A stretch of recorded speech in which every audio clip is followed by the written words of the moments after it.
I'd like to call this council meeting to order. Mayor Steele is absent tonight, so I will be presiding as deputy mayor.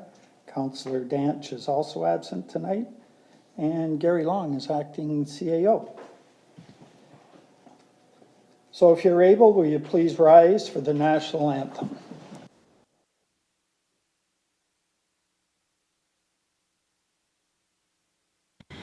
Oh, Canada, our home and native land, true patriot love in all of its command, car ton bras s'est porté l'épée, il s'est porté la croix.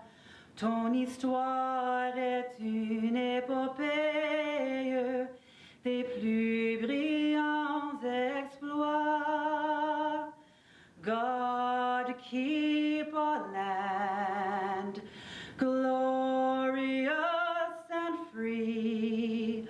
Oh, Canada, we stand on God for thee. Oh, Canada, we stand on God for thee.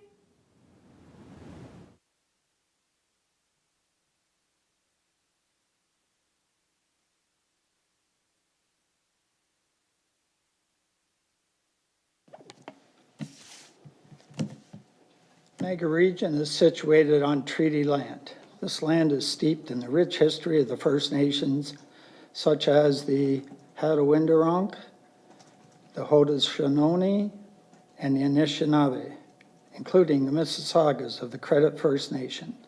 There are many First Nations, Métis, and Inuit people from across Turtle Island that live and work in Niagara today.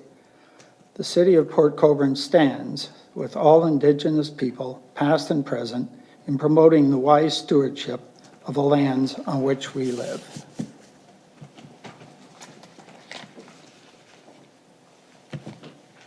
Adoption of the agenda moved by Councillor Aguilera, seconded by Councillor Hoyle. All in favor? Opposed, if any? Carried.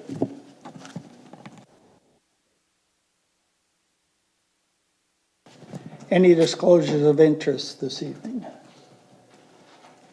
Seeing none. We have one proclamation, Small Business Month proclamation.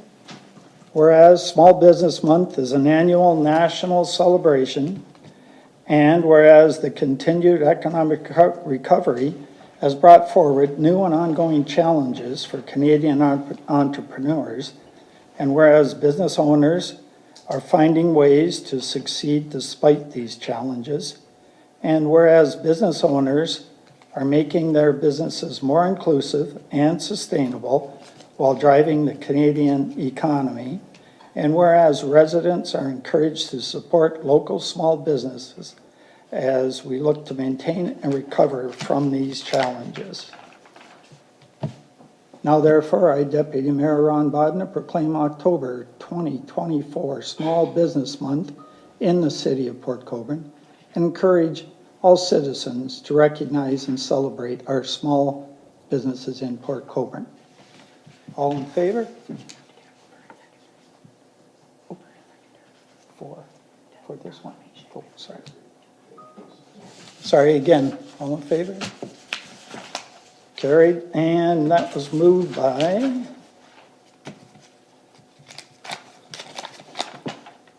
Councillor Bagu and Councillor Elliott. Second by Councillor Elliott. Okay.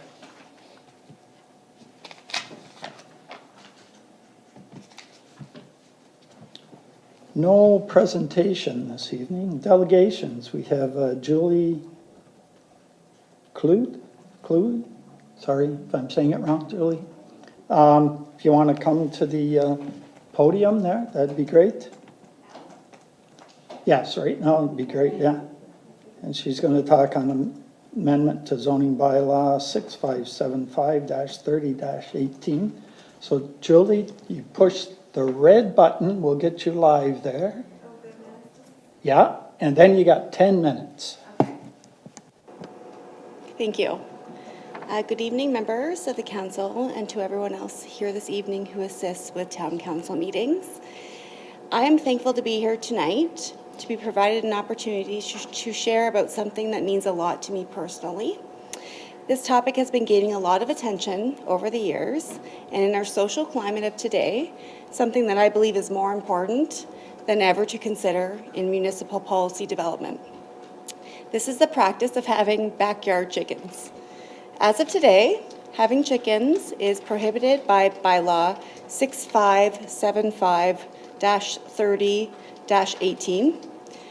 To be specific, as of today, keeping livestock is considered for agricultural use only, permitted in the agricultural, rural, and agricultural purpose only zones. I am asking today that you might consider making an amendment to this bylaw to allow for a small number of hens on property that is zoned residential.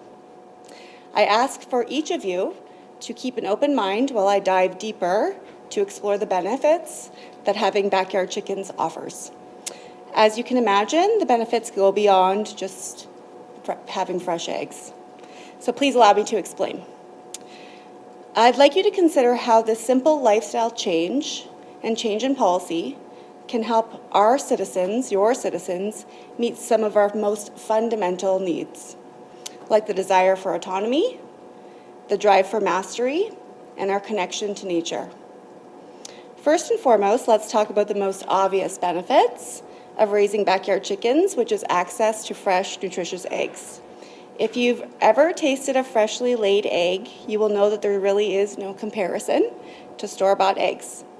First, they last longer, and they don't need refrigeration, that's aside, which helps save on housing costs, important today. Studies show that eggs from backyard chickens tend to be much more nutritious. Free-range eggs contain 1/3 less cholesterol, 1/4 less saturated fat, twice as many omega-3 fatty acids, and 3 times more vitamin E, and 7 times more beta-carotene than eggs from commercial sources. In addition, research shows that having access to eggs in your diet facilitates incorporation of other fresh nutrient-dense eggs in your diet.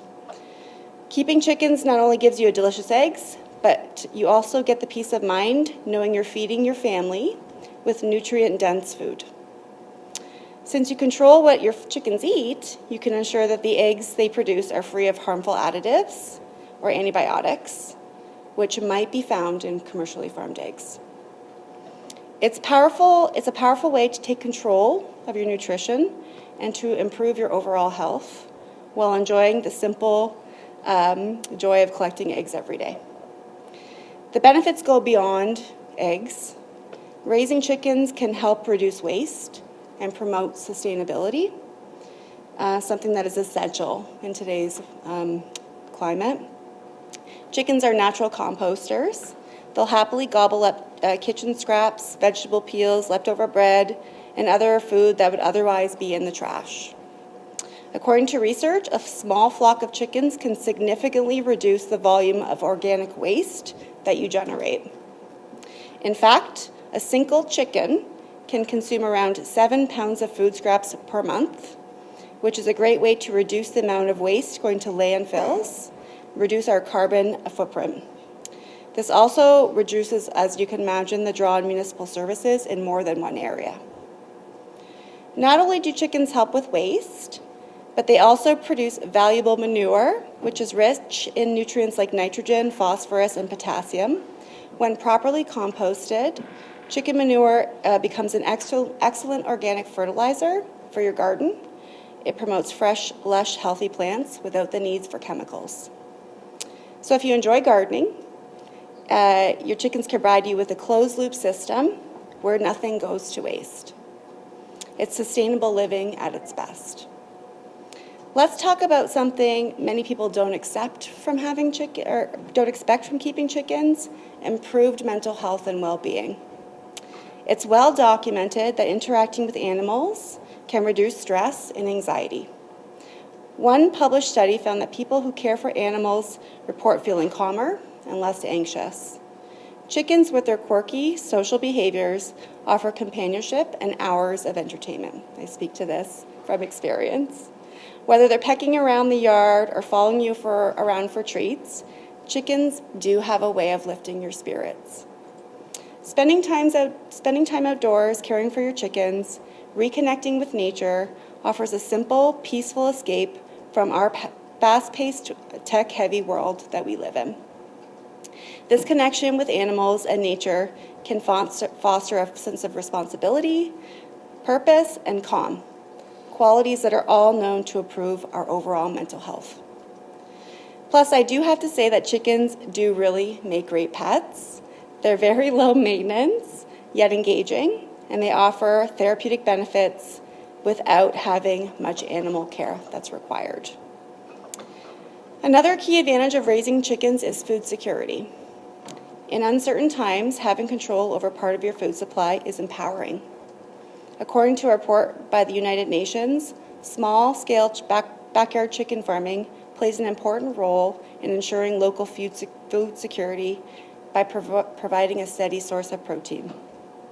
This is particularly valuable during times of economic uncertainty, fluctuating food prices, or supply chain issues, which became abundantly clear during our recent pandemic.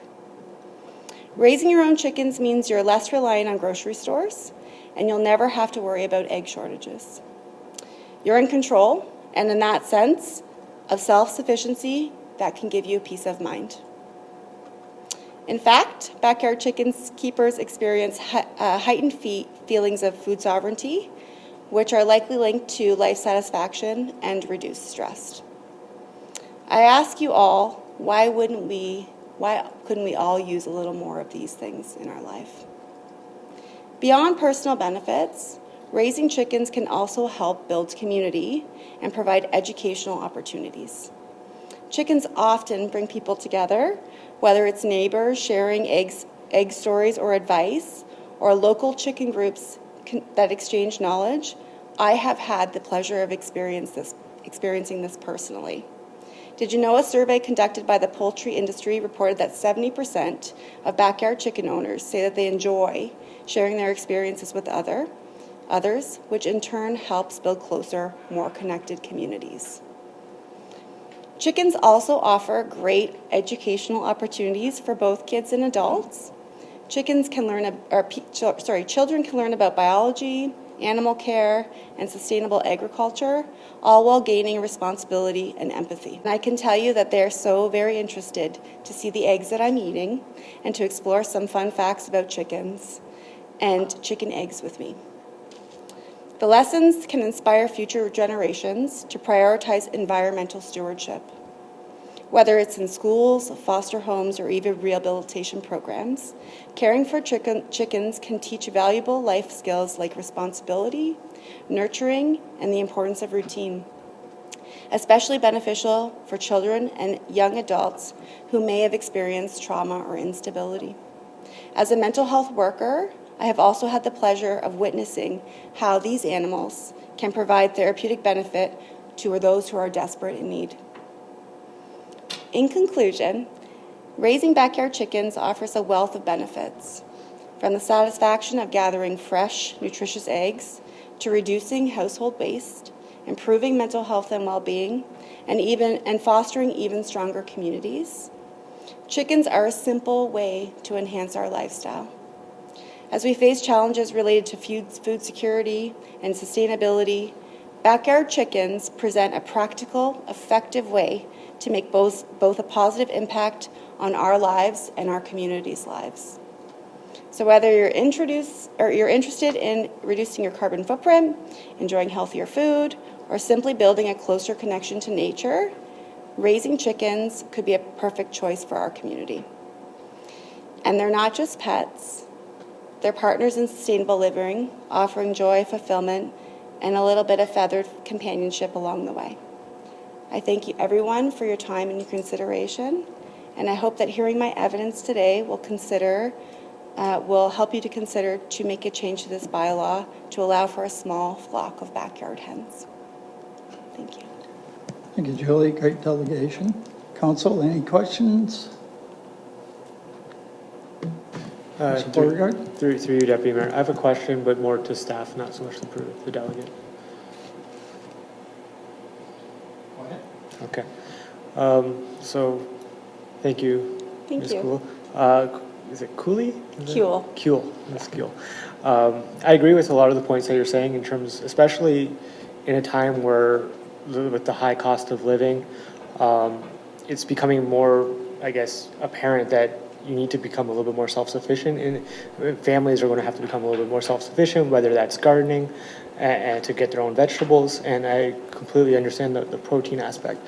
I guess my concerns in moving this forward is that there could be other adverse impacts in the urban area, such as noise and odor. So I guess my question then to staff is whether this topic has been investigated. So through you to David, is that the case? Through you, Mr. Mayor, to Councillor Beauregard, this hasn't been something that staff has investigated at the current time yet in Port Colborne. However, I am aware of a few scenarios across Ontario where it's been implemented either as a pilot project or on a full-time basis. And I'm not sure, I'd have to double check and see how those scenarios have ended up. I think the City of Toronto has recently completed a pilot project for this. So I understand there may be adverse impacts. I think staff would need the time to look into that and research that a bit more in order to bring back a fulsome recommendation to council if council chooses to investigate this. Unless anyone else has any questions, I'll let someone else ask a question, and if not, then I'll bring a motion forward. Councillor Aguilin? Thank you, Deputy Mayor, and to you. Thank you for speaking. You did a great job. And I also am supportive of, as Councillor Beauregard said, like anything that would help families out. But Councillor Bodner and I both live in Ward 4, which is rural. And there's several like homes that have chickens, but by law gets a complaint from one of the neighbors and then they have to shut it down. So my only concern would be how you would mitigate smells and like in the rural area, like the chickens are often running around in the yards and things like that. So I would just need to know from staff if. Sure. Sure, go ahead, Joe. So I'm just speaking to, and I'm not an expert, of course, but I'm speaking to the smell and the noise. And so I can tell you that having a small flock of hens, you know, we've not ever had a problem with the waste. The waste seems to be helping the yard. They do excrete waste, of course. It hasn't been an issue. It's not hundreds of chickens. It's a very small little flock, and it seems to be quite manageable. And as for the noise, you can actually compost it and put it back into the earth and make it a nutrient-rich compost. So that's one way to contain the waste. With a small flock, of course. I'm not talking about factory farming. And as for the noise, I have kids in my backyard and dogs that are much noisier. And, we can't be silent. If I play my music loud at night one time where I'm having a fire, I may be louder than my chickens. They go to bed at like 7:30 now. I find them very quiet. I don't find that, it's anything that's hard for your ears to handle. Now, I'm one person, of course, so I can't speak for everybody, but I certainly hear other noises in the neighborhood that are much louder. Thank you. Counselor, further? I don't disagree with that, but because bylaw is driven by a complaint basis, and say you have new neighbors that move in next door that don't encourage that. So if we're moving forward with staff looking into this, I would like to have a deeper understanding of the impacts it would have. I know the impacts it's having in the rural area, and neighbors are complaining, even though we have large properties. I just would like to have a lot of information, yeah. Counselor Begg, you ahead next. Thank you, Mr. Deputy Mayor. I did a little bit of looking around, actually. It came up on my computer at Niagara Falls does allow some chickens, but you have to have like 3/4 of an acre. And Kitchener allows one now, but their parameters are smaller, probably to fit in your backyard, but there are measurements from the fencing from your neighbors to the sides and the back. And my own daughter and her family, they have about 10 or 12 chickens. I don't know how many anymore, but they live in the country. But they do make some noise, especially when you go in there and give them a treat. And I know on Charlotte Street where I lived, there was a resident there that did have chickens there, and they were noisy. And by law, she ended up moving away. But I had no problem with it. I don't know about 6 chickens though, but that's quite a few. But No roosters. oh, for sure, no roosters. They're a little bit. But so I'll leave it at that, Mr. Mayor. But Thank you. Deputy Mayor. Thank you. Counselor Bruno? Thank you for the presentation. So maybe we can start maybe at the beginning of this. So you're here tonight because someone from the city knocked on your door? Can you tell that story? Thank you. Yes, so I wasn't aware. I didn't look into what the bylaws would allow me. And I did get 6 hens, 6 babies. I got them at a day old. And I assumed that it was because of canal days, to be honest, because there's lots of traffic in my area. Because, to be honest, the neighbors around me love my chickens. There's kids, all of my neighbors around me. I have a couple apartments too, and they tell me that they get enjoyment from watching the chickens come out in the morning. They do make an egg song, but I think most people find it endearing, actually. It's like a little cute song. So someone did complain, yes. And I guess from what I understand is if you have them and no one complains, you're fine. But if someone complains, then here we are today, right? So Right. As someone who feels passionate about this, I thought that I need to do what I can to try to change the policy based on all of the things that I know just from my very recent interaction with chickens, and then also my research, which shows like an array, of course, of benefits, especially today with food insecurity. And Right. as you know, right, I spoke to this. And just the joy that I see for anybody who comes to my property, actually, and sees my chickens, or the joy that people get from me speaking or showing pictures about my chickens in the classroom with my kids. It just goes beyond what I ever could have imagined, to be honest. So it's promoted me to come to you folks today to kind of try to advocate for policy change. Sorry, I think I've answered your question. I'm not sure. Yeah, you did, yes. Thank you. I'm just a little bit nervous. It's okay. You're doing very well. Thank you. So did it occur when you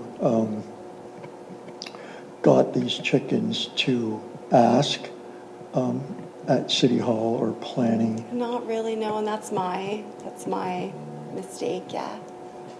I just assumed that it wouldn't, they're almost like pets, you know, I've named them, they come to me, they know their names, like, I can go on and on about how they're literally just as important as your dog or your cat. I never anticipated that. Yeah, so I didn't think about checking into a bylaw, yeah, to answer your question, sorry. You're welcome.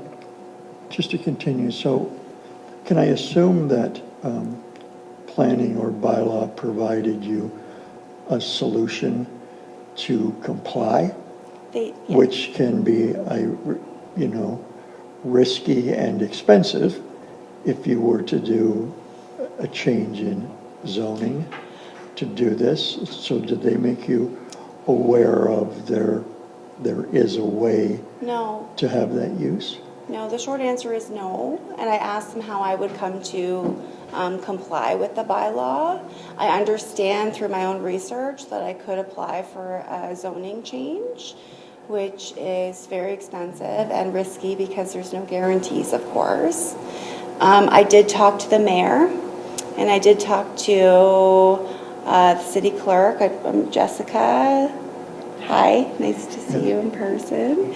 I did speak to some folks about what I could possibly do to advocate for my position, and so this is why I'm here today. Okay. You can also see probably the council's dilemma in that,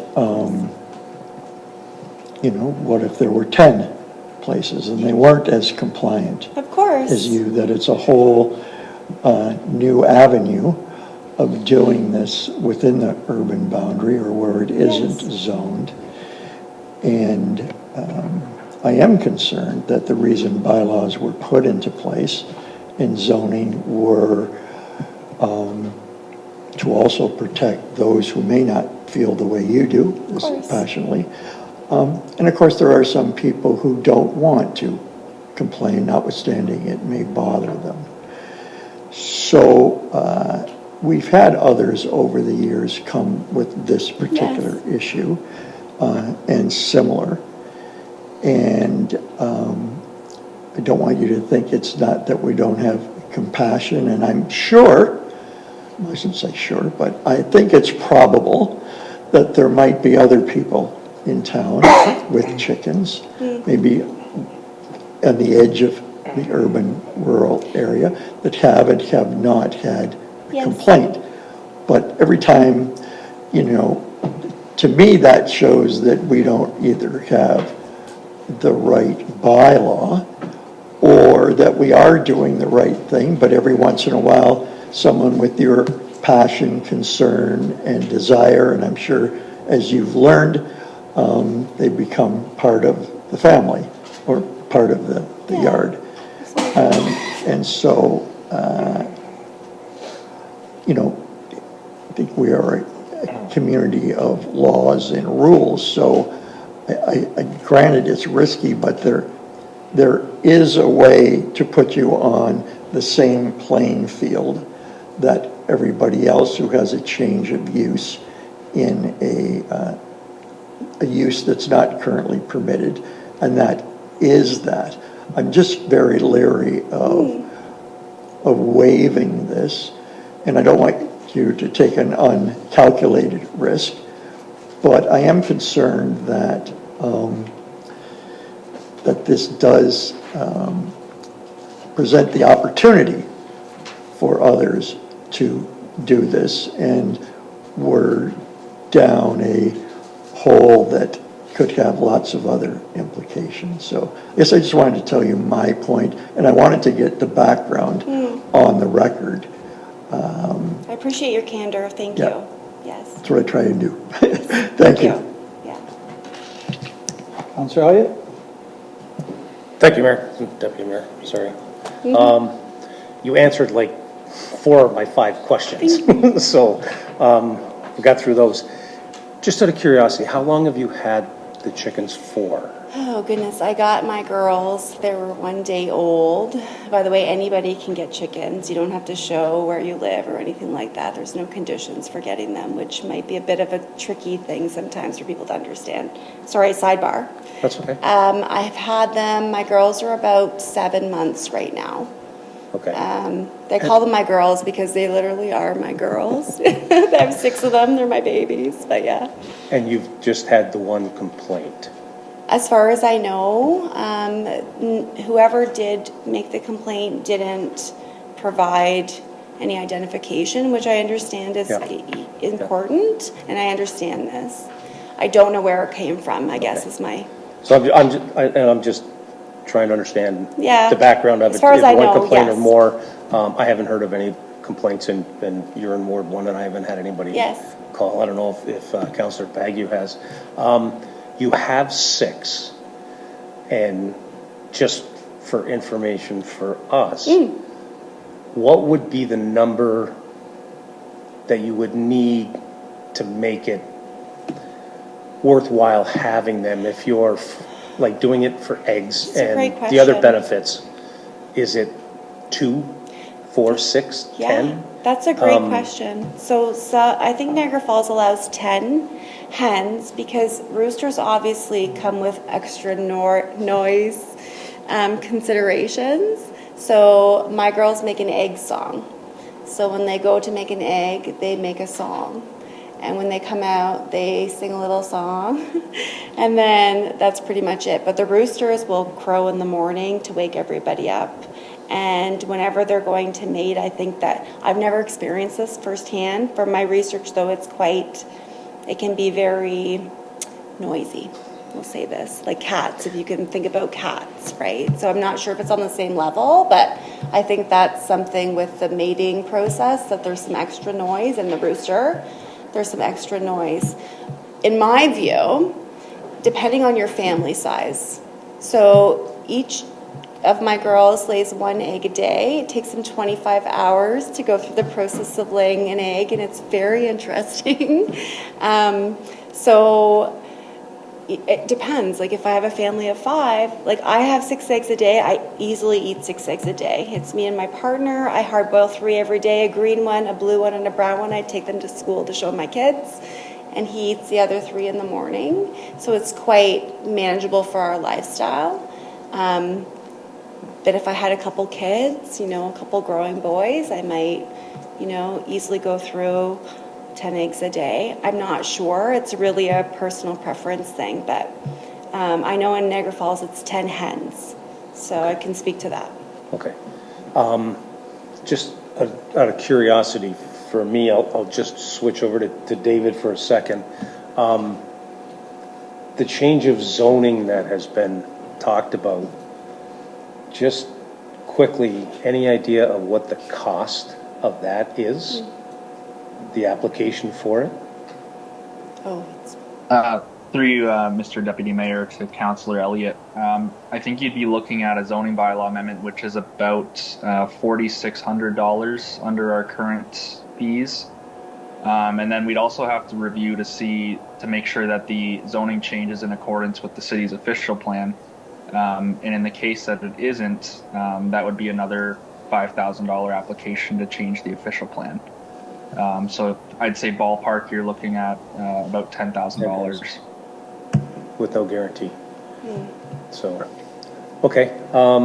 Thank you. Thank you that you answered my one question I was going to ask about roosters. So you got to that right off the top. So thank you. I just wondered if you had needed one or not. So thanks. Thanks. Councillor Beauregard? Through you, Deputy Mayor, to staff, actually. We could also do like a housekeeping amendment potentially for this, or its own amendment ourselves, right? If we need to, like, since this would be something that's more of beyond an individual property, it could have larger implications. Through you, Deputy Mayor, to Councillor Beauregard. Yes, that is correct. If council desires to refer this to staff to review and research, it could be that that we come back and recommend to make city-wide amendments to the whole urban area. Really, if you're asking me, if you're going to allow it on one property, then you might as well. I think once you start, people are going to come in for amendments all the time and say, you did it over there, why not over here? So I think if you're going to do it, you might as well go all in. But I think there's a lot of research that staff would have to do before that happens. So through you, Mr. Deputy Mayor, I'm not sure how you and the clerk would like me to do this, but I would ask that we move that this item, that, I have a motion. You have the here motion? Perfect. That may speak to what you're talking Okay, about. go ahead. Just in anticipation of. Okay. Anybody else before? No? Okay. So the motion before us here, that council direct planning staff to research and bring back a report for council's consideration regarding the potential for city-wide official plan and zoning bylaw changes to allow chickens to be kept on residential properties in urban and rural settlement areas. Is that something that you had in mind? Yes, I think that's exactly in line. The only question is maybe a time frame to bring it back. David, do you have any time frame? I'd say we could probably research and bring something back within 3 or 4 months. Amazing. Is that okay? Yeah, 3 or 4 months will be fine. Okay. So can I assume you might want to move that? Okay. Councilor Beauregard and Councilor Hoyle is going to second it. Council, all in favor of that? 2, 3, 4. Opposed? 2. Carried. Thank you. Thank you so much. Madam Clerk? Thank you very much. Absolutely. I'm Jody? happy to send my research evidence along with my speech to the clerk, just to make things a little bit easier. Thank you so much, everybody. So in the meantime, what happens to your chickens? I'm not sure. I'm going to follow up with bylaw and see what they say. David, is that the way she should go, follow up with bylaw, or is there? Yeah, it would be either through bylaw or planning staff. I think if council is looking to see this researched, I think it makes sense to put a pause on the enforcement at this time. But I think I'd be at the will of council for that kind of direction.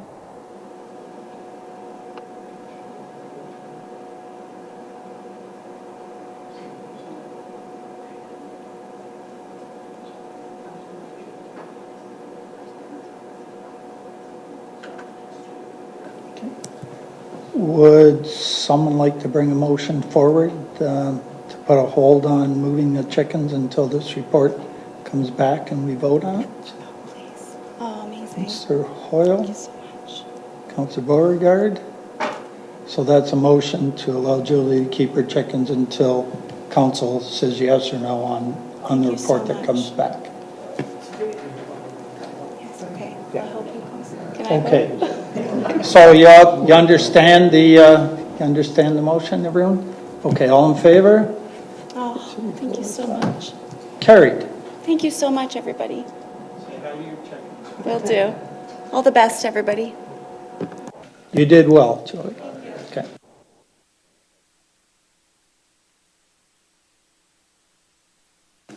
So there's no mayor's report tonight.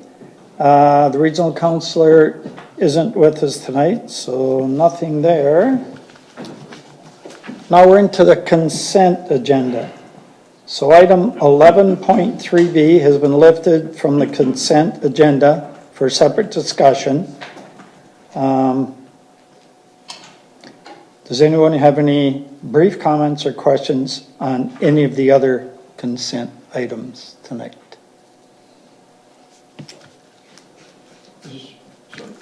Yep.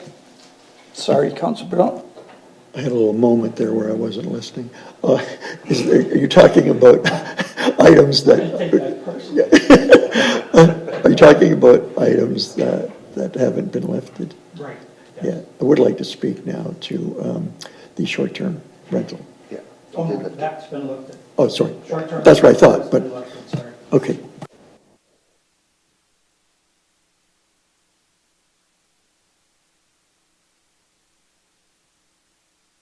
Just real quick, Deputy Mayor, do we want to support or endorse any of the correspondences?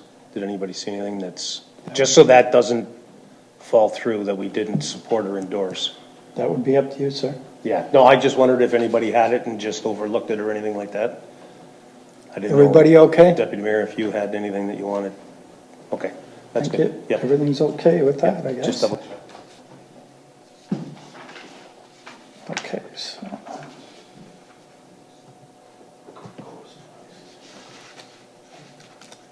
Okay, moved by Councillor Bagu, seconded by Councillor Hoyle. Resolved that council hereby approves the listed consent items and that the consent items be approved on the recommendations as contained therein. All in favor? Opposed, if any? Carried.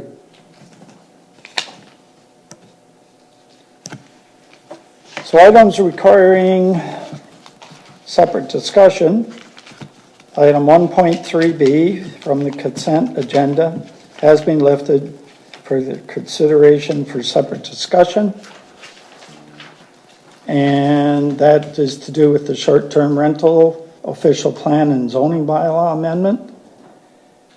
And Councillor Aguilina, do you have comments on that?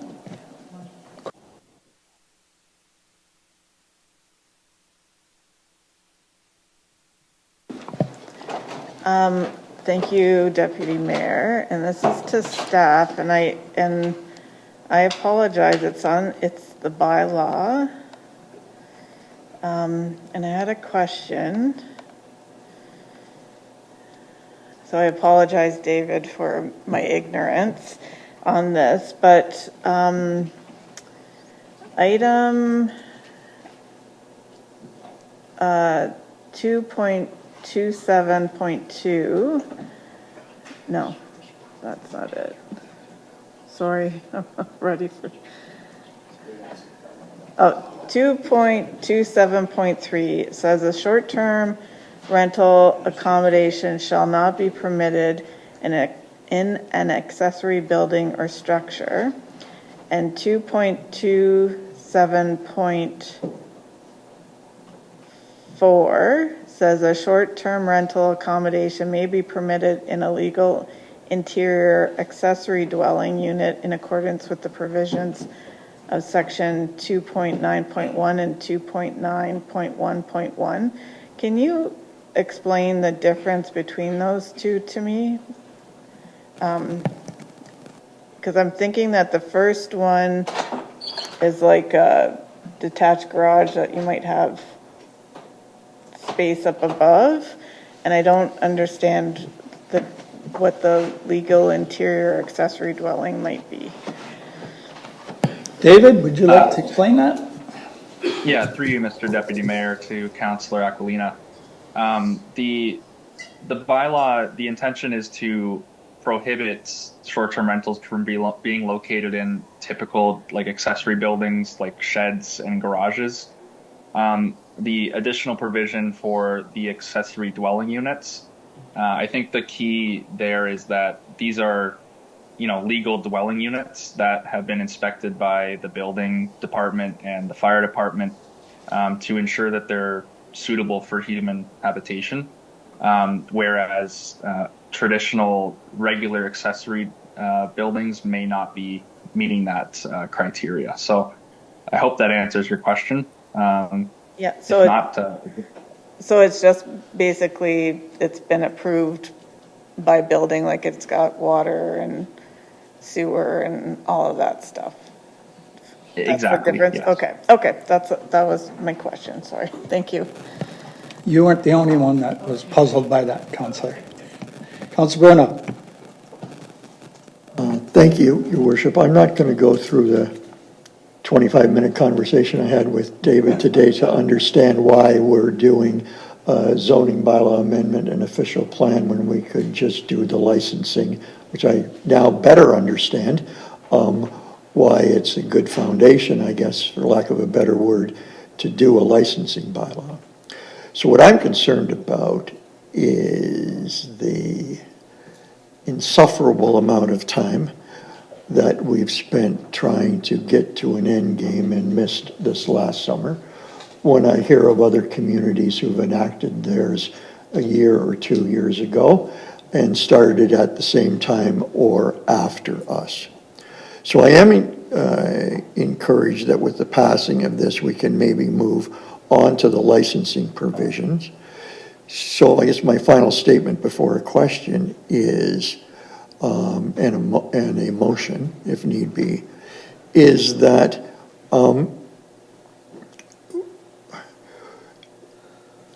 other municipalities, as I've said, have been able to get to the end point here. And if you're a owner of a rental unit, like any of us going on vacation, you might be receiving calls now for next year. And so it is imperative to me that the main thing we should be considering tonight is an end date for the licensing to be brought forward. And I would propose that that be before the end of the year. So I'm going to ask, because licensing is probably under clerks. Sorry, Charlotte. But I guess because there's a treasury component, maybe I can ask whoever wants to take this, and hopefully both of these will take it, Mr. Bowles and Charlotte, and the clerk, is regardless of what kind of work needs to be done, I think we're all convinced that we're playing catch up. And so if that requires more resources or lawyering up, I mean, I've seen other bylaws. They're like 4 pages and they're in play. Niagara on the Lake and Wainfleet have the 2 that I read that seem to cover fire inspections, fines, registration. If you post and you're not registered, a fine. I'll give you an example of Wainfleet right now. $1,000 to register your house. Between 75 and 100 are in the process of registering. $3,000 if you go to Airbnb and you don't register. So in other words, in the person I talked to, you're skirting the system hoping you won't get caught. So they pay $3,000 if they're advertising and not on. And it's like $5,000 and up for infractions, and it gets bigger. So they're collected between $75,000 and $100,000 on the registration, and they're in the $75,000 to $100,000 between AMP fines and $3,000 avoidance. So 75 to 100 are doing well. Some dropped out because they didn't want to pay that kind of fee. I guess the point is there's 2 or 3 people on Facebook who are complaining about how tough the township was on them, and maybe they're going to try and appeal their fines or their AMP fines, but they've decided to move forward. And, you know, I don't know yet what 2025 will bring for them, but I know they've had a hell of a lot more problems than we did. And I just think that closure is the key thing. So through you to the clerk, I don't know how much you've been briefed on the licensing provisions by your predecessor or while you were away, but is there a plan in clerks to legislative services to have a bylaw, and was there a time frame or any restrictions on you getting help or legal on that.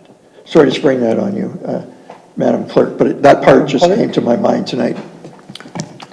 Through you, Mr. Deputy Mayor, as far as I'm aware, the plan is absolutely to bring it forward before council for consideration before the end of the year. Like I said, to my understanding, I think the goal is to get it in at one of the meetings in November. But yeah, and so currently it is with our manager of wireless services and with my predecessor who are currently working on it right now, and the goal is to get it to legal this week. There are a couple more steps that will have to be involved prior to it coming forward to council, but that is the update that I am currently aware of at this moment. But like I said, November is the goal to get it in front of council. Thank you for the excellent response. In that, is there a public consultation, and can that be somehow put out there where the consultation notice runs consecutively? Because I wouldn't want to have done December 31st and then a notice of public consultation and then public consultation and then amendments, and then it's May. So I don't know if you could answer, is there a public consultation process? Is there a notice provision? And how long would that take, possibly? Madam Clerk? Through you, Mr. Deputy Mayor. So I'm not aware of the public consultation. I can absolutely suggest that be part of the process before it comes to council. Is that what you're hoping? Yeah, so we can definitely ensure that the public consultation bit is part of the process prior to it coming forward to council. Thank you. And also, could we have a draft of that as council ahead of the meeting, or like if there's process in case we want to be ready to comment or have heard from constituents or complainants? Like, I think I'd want to get to the ability for us to be reviewing it more than a Thursday before a Monday for such a big issue. Madam Clerk? Or before a Tuesday, I should say, sorry. Yeah, typically public consultation and I think those are ordinarily attached as sort of an appendix to a recommendation report. But if it is your desire to have those results provided earlier, we can certainly try to get that to council prior to it coming forward for consideration. So with the public consultation, so depending on when the proposed date was to come forward to council, I don't know if it was the first meeting in November or the second meeting, but if we have to throw in the public consultation bit, then I think the expectation would probably be the last meeting in November. I saw a couple of the councillors nodding their head. Do we need a motion for you to put that into place, or just direction? No, I think I can take that as direction as part of this. Great. And if I could, Mr. Acting CAO, I don't know if you could bring that forward for when the CAO arrives, that kind of like an all hands on deck on this one, and finally put whatever the solution is in front of us.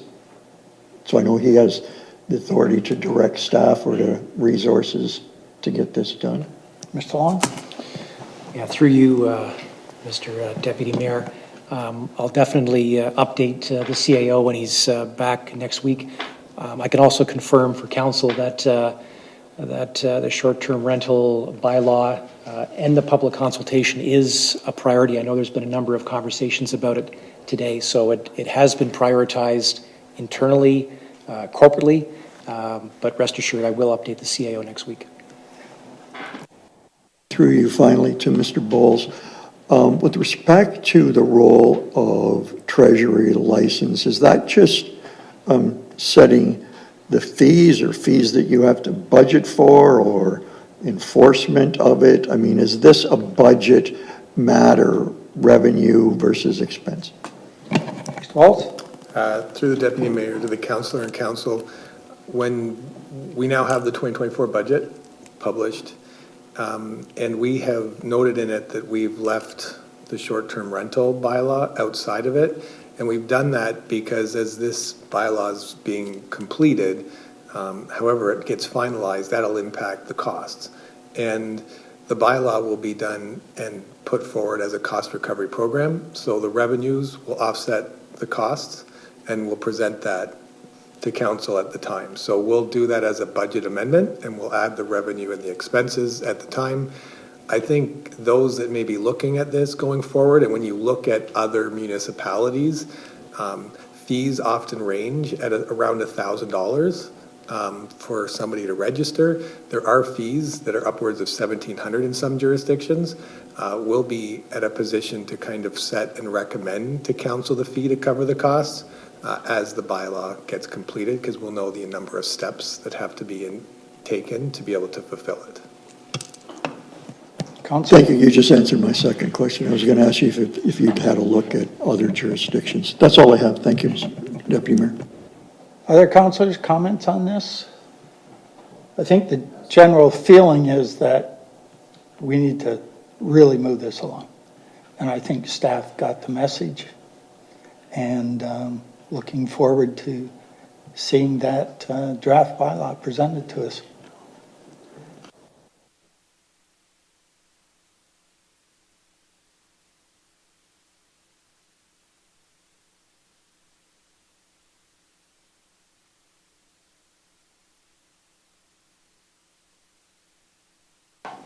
Okay, so moved by Councillor Agolina, second by Councillor Bagu, that Development and Government Relations Department Planning Division Report 2024-176 be received, and that the official plan amendment attached as Appendix A of Planning Division Report 2024-176 be approved, and that the zoning bylaw amendment attached as Appendix B of Planning Division Report 2024-176 be approved, and that the city clerk be directed to issue the notice of adoption and passing in accordance with the Planning Act.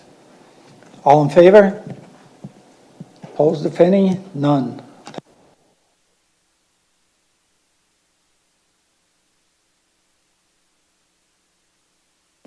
So we have no motions this evening. How about notice of motion? Any notice of motion? Seeing none. Staff remarks. Are there any staff remarks? Mr. Shapowski? Yes, Deputy Mayor. Council previously approved an amendment to the parking and traffic bylaw regarding the installation of a three-way stop on West Street and Victoria Street.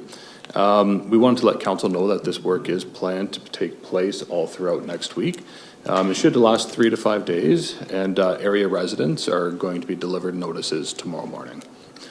Secondly, we wanted to advise the public that construction will be starting on the library roof next week. It will take approximately 1 month to complete, and the facility will remain open throughout the duration. Thank you. Mr. Bowles? Just for council, one quick update, and for anybody that is watching, and I made reference to it in my last comment, it's just that the budget has been posted live. We posted it last week, and we'll be presenting the budget next Wednesday. Thank you. Mr. Long? Nothing this evening, Deputy Mayor. Madam Clerk, anything from the Clerk's Department? Nothing this evening. Nothing. Oh, actually, sorry, through you, Mr. Deputy Mayor. Starting next week, the Clerk's Division will be holding a recruitment period for our boards and committees to fill any vacancies that have arisen during the year, and for any terms that are expiring at the end of this year. So just hoping to get the word out. If anybody is interested in applying, we will have an ad out in the newspaper next week and the following week, and we will obviously be spreading the word via our social media as well.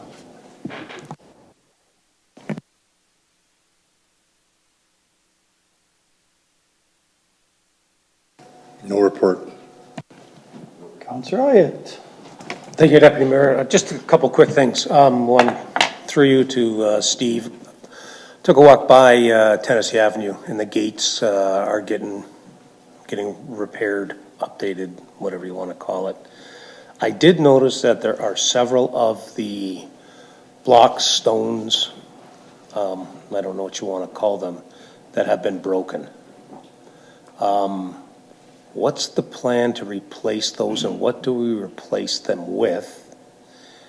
And I see that they've kind of got them piled in an order. Is that to keep track on where they are from the existing wall when they go to rebuild it, that they'll put them back in the same place? Because I did see it once, although on a grander scale, in Quebec City, when they were doing the walls outside the gate, and they had every single stone numbered so that when they put it all back together, grander scale. But I just wondered if they were doing the same thing here, and where are they gonna get stones to replace the ones that are broken? Mr. Sapolsky? Yes, through you, Deputy Mayor. So the project is ongoing right now, and they're just at the point where they're going to be laying a new form to be able to support the new wall. Every block is numbered as they disassemble to make sure that it goes back in the same order, to make sure that it keeps its heritage designation. Yeah. Depending on where the blocks are, there might have been blocks that were broken that were infill blocks in between the wall. If they did come apart and they did break on the way out, then may be possible that they could repair them, or they'd have to source a very similar brick to be able to replace it. We do have experts on site that are guiding the operations of the contractor themselves. So we do have a consultant that's overseeing it, that's professionals and understand exactly how to implement those procedures. So I'm confident that they'll be able to find or repair to the best of the ability that they could to meet the existing state of the rock work out there. Okay, perfect. That's what I was wondering, whether we had somebody overseeing the project itself that has done this type of work before. When I saw the broken ones, it was like, okay, where are we going to source these ones from? I don't know where the original ones came from that are there. So I was wondering, we want it to look like it did before we started the renovation of it. So thank you for that. That gives me some confidence that it'll resemble what it did before the work commenced. So second question, and this was in a random conversation with a resident, and it kind of resonated with me, talking about construction zones on highways, how they paint the lines orange or yellow so that when you're going through, you're in a construction zone. And the conversation turned to, why don't we do that in school zones and paint the kind of triangles now that make the road look like it's narrowing, so that people realize that it is a reduced speed zone. And I kind of thought it sort of makes sense, but maybe there's a reason why we don't. It would draw people's attention to the area that they're in and maybe get them to slow down. The narrowing lines seem to be a trend right now in a few places that I've been, that make it look like it's the road actually is narrower than what it really is. But to have the line in different color, I noticed on the QEW and in other construction zones, they've painted them orange, right? And it stands out, and that you're going through something different than the regular roadway. And I just wondered if that is even a possibility, or is that just something that's done in construction zones? Mr. Sapolsky? Yes, through you, Deputy Mayor. I think we did have a conversation at this one point. Councillor Bruno brought this up as well with the resident that was requesting a similar or the same action. Typically, when we're looking at whether it's street signs, signals, line painting, we try to keep it as typical as possible throughout the Niagara region. The last thing you want to be able to do is drive from one municipality to another, and there's a different set of signage or line work or different pedestrian crossing operations. So typically we wouldn't look at doing that because we would want to stay consistent with the region itself. But we did have our manager of engineering taking a look at this. So what I can do is I can follow up with him and just see what research he's done to date and what the outcome was, and then report back to council at the next meeting. Councilor Bruno? Thank you, Acting Deputy Mayor. Through you to Steve. Steve, a couple weeks ago now, we met with the residents of Bartok area and the Omer sewer shed. And for those on council who don't know, staff have been giving them regular updates. They've put them in on a text messaging situation when the regional alarm goes at the Omer station. You've heard them talk about the 4 kilometers of lining of pipe in there. Joe and Cassandra chaired that meeting, the second one. One was 6 months ago, and they plan on doing it every 4 to 6 months.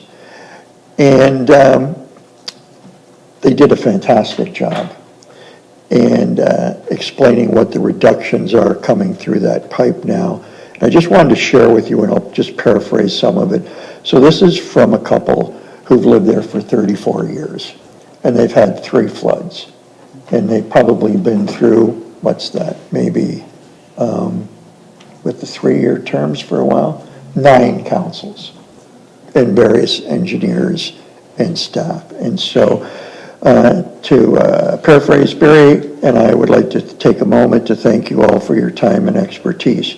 We truly appreciate the efforts that you guys are putting into making our neighborhood a better place to live. We know you're all getting tired of hearing about Bartok Crescent, but it has been 34 years since we have had a group of city and council staff that have put the effort into listening and, most importantly, putting the action items into completed actions. For this, we are truly grateful. Thanks again for your time and efforts. We look forward to this item to be completed as well. So kudos to you, the staff, the council that's allocated the money, the plan, the tests. So I think all of that weight and all of the borrowing and all of that's going on now might actually be leading us to where we all want to be. So given our focus on water and wastewater rates, I think this is hopefully the first of many thank yous and satisfied customers. So thanks to you and your staff. Thank you, Mr. Deputy Mayor. Councilor Bagu. Thank you, Mr. Deputy Mayor. Just a couple of things. First one, I had a meeting with our Roads and Park Operations Manager and Ian, our roads foreman, I think it was Monday, talk about the sidewalk defects in the city. Steve wasn't there, but he was excused anyways. But just so council knows, we have 9,077 defects in sidewalks within our municipality. There's 367 that need replacing, like the squares. 5,090 that need a moderate defect, safety hazard to public, repairable. And we have a little over 3,000 that are minor defect, evidence of damage or deterioration. Could be a crack in the sidewalk or something, but I plan to have more conversation with Steve regarding getting our priorities on those 5,000 that are outstanding. They're small little items, but it's enough to make people trip. And as now the winter comes now, we're not going to get fixed this year for sure. But what I'm looking for is for our roads to put those 5,000 on a priority, to try and get as many fixed as we can, whether we need another crew out with the grinding machines or whatever, that doesn't matter. But I'm a little klutzy. I trip on little things all the time, and as do other people. I know a lot of seniors walk. Wintertime now, it's going to be more dangerous, so they walk less unless the sidewalks are clear. But we got to really cut down on those 5,000 that are repairable and the 3,000 that have the minor. I'm more worried about the 5,000.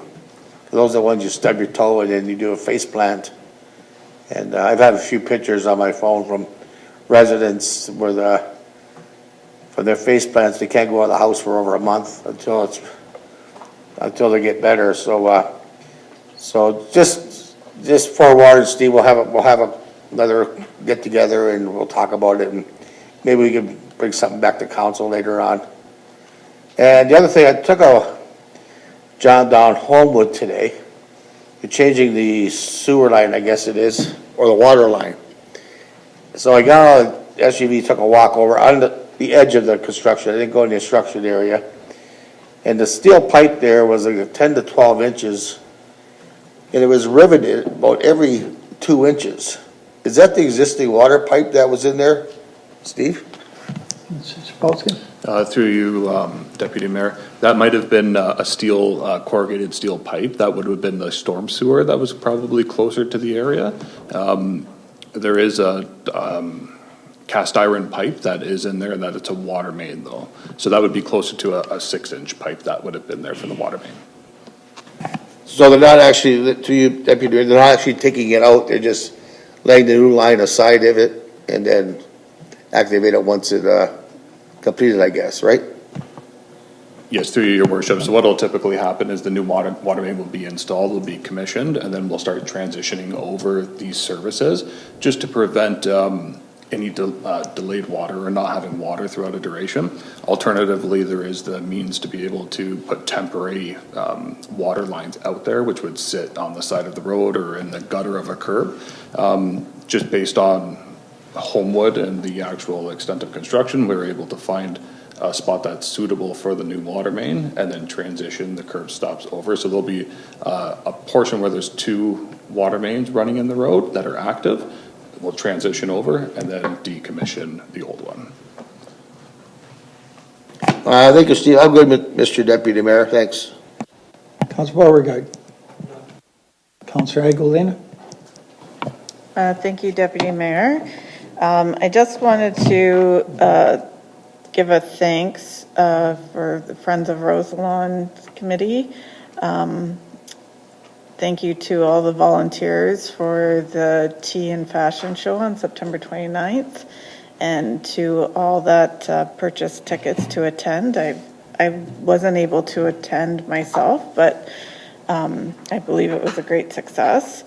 And just a reminder that the art exhibit is still on at Roselawn until October 29th.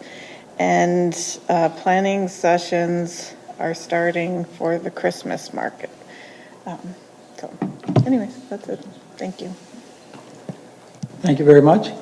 I have one, Steve, just to pass along. I think Councilor Agolina and I got an email today from a constituent out in Ward 4 that wanted to send their thanks along to the person cutting the grass along the rural roads. They thought it was done extremely well, and they were very pleased. I did send something off to the roads department, but if you could follow up on that, that'd be great. Councilor, I forgot one. I passed along to council in their mail slots this idea from another municipality, was Pelham in this case, as to how to be more transparent with that. I'm just wondering, I gave one to Mr. Bowles, whose department will prepare this, and I'm just wondering, Mr. Bowles, could you emulate, come close to this?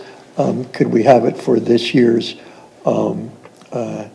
tax bills, for next year's tax bills? I know it's not a great change from the other one, but I just liked the clarity and the simplicity and the visual effect of it, and maybe other councilors had some ideas towards either the front page or the back page. I'd be delighted, only because I think it'll make it better for our taxpayer and really show the delineation in a clear way.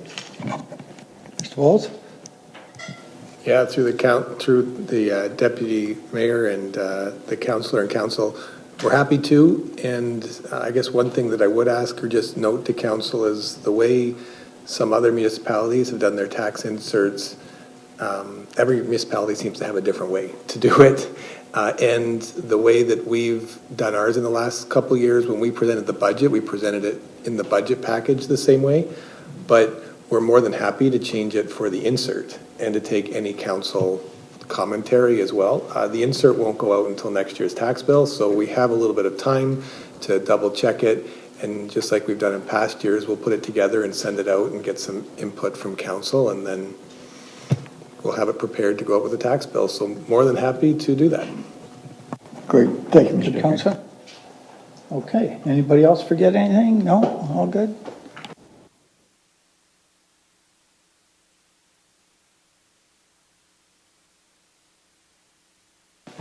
$18.3. Moved by Councillor Agolina, seconded by Councillor Bruno, that the following bylaws be enacted and passed as presented. Being a bylaw to adopt amend number 17 to the official plan for the city of Port Colborne. Being a bylaw to amend bylaw number 6575-30-18, the zoning bylaw of the city of Port Colborne. A bylaw to adopt, ratify, and confirm the proceedings of the council meeting of the corporation of the city of Port Colborne.